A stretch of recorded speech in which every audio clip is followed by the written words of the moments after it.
In this video, we're going to work through a momentum FRQ for AP Physics C. Two blocks 1 and 2 slide toward each other on a horizontal surface. Block 1 has a mass of m and slides in the positive x direction with constant speed 2v0. Block 2 has mass 6m and slides in the negative x direction with constant speed v0 as shown in figure 1.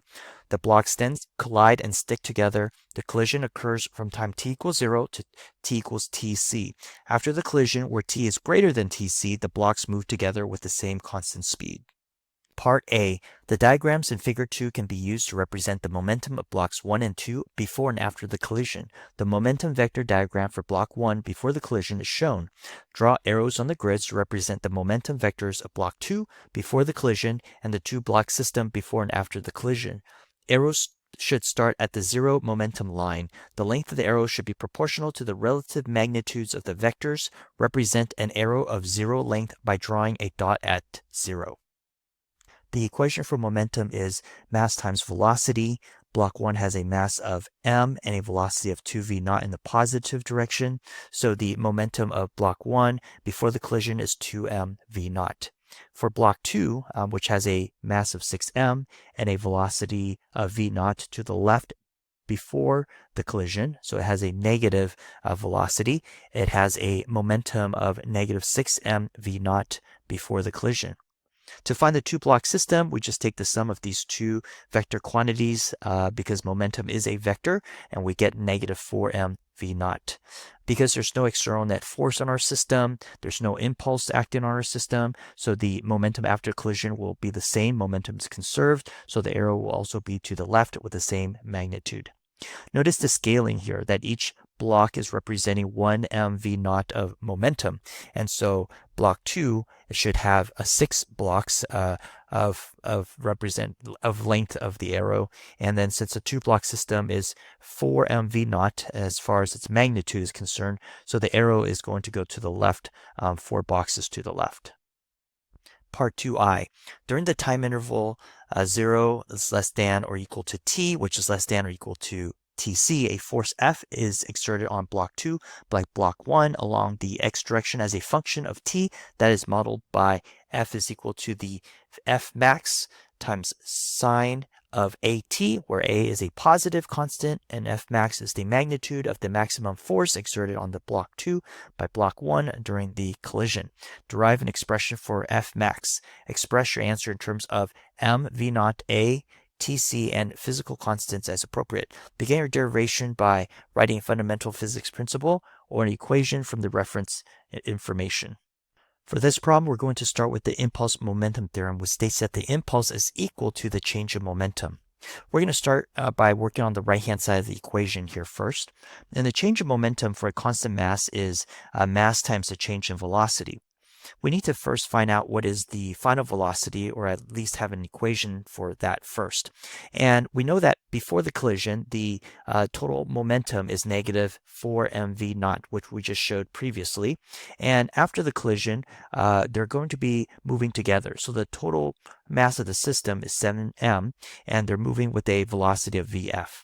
And notice that the masses will cancel out, so we're going to solve for vf, and vf is equal to negative 4 over 7 v0.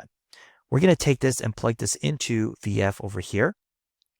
And then now we're going to work on the left-hand side of the equation. So impulse is equal to the integral of the force with respect to time.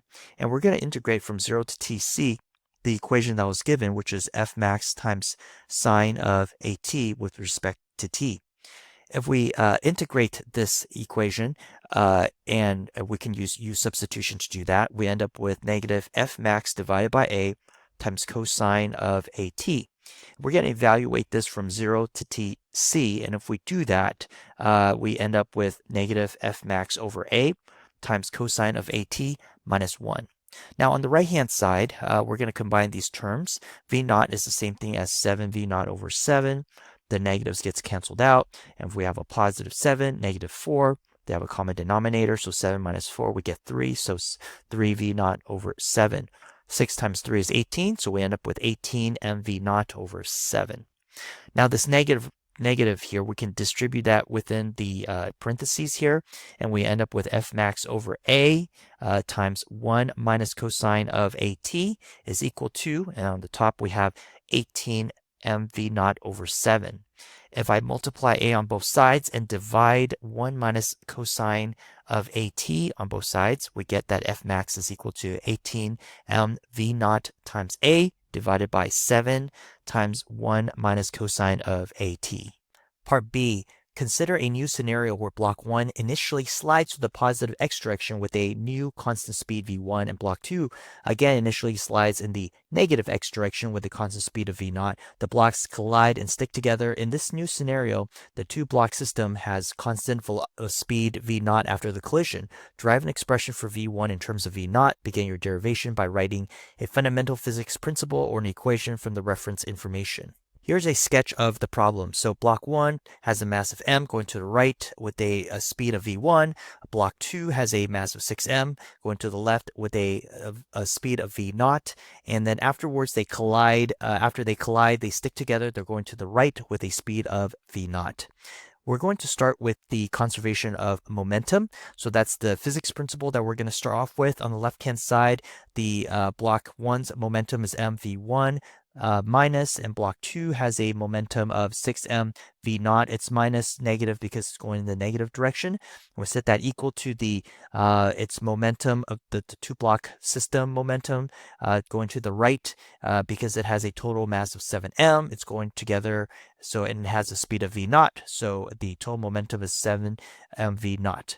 Notice that the m's will cancel out, and then we're going to add 6 on both sides, and v1 is equal to 13 v0.